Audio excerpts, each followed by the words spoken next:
আসসালামু আলাইকুম ওয়া রাহমাতুল্লাহি ওয়া বারাকাতুহু। কিরে ভাই, মাইকের আওয়াজ বাড়ান। হ্যাঁ, পিছনে আলহামদুলিল্লাহ আলহামদুলিল্লাহিল আকরামিল্লাযী খালাকাল ইনসান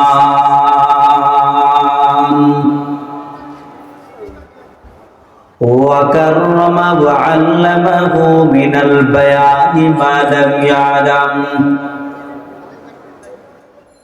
فسبحان الذي لا يحصى امتنانه باللسان ولا بالقلم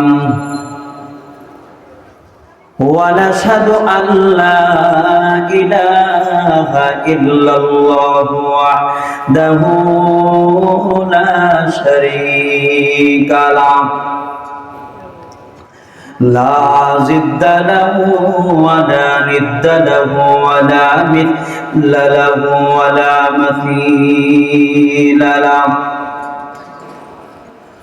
ونشهد أن سيدنا وسندنا وحبيبنا وطبيبنا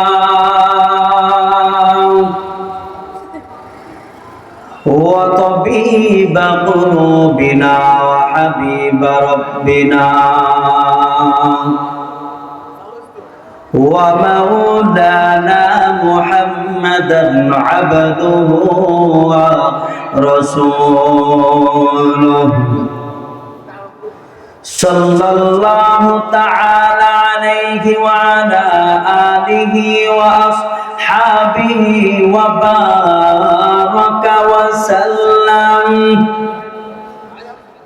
وبارك وسلم تسليما كثيرا كثيرا وداعيا إلى الله بإذنه وسراجا منيرا أما بعد فأعوذ بالله من الشيطان الرجيم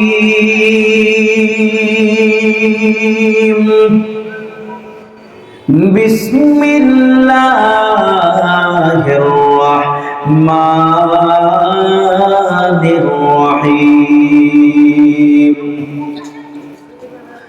نون والقلم وما يسطرون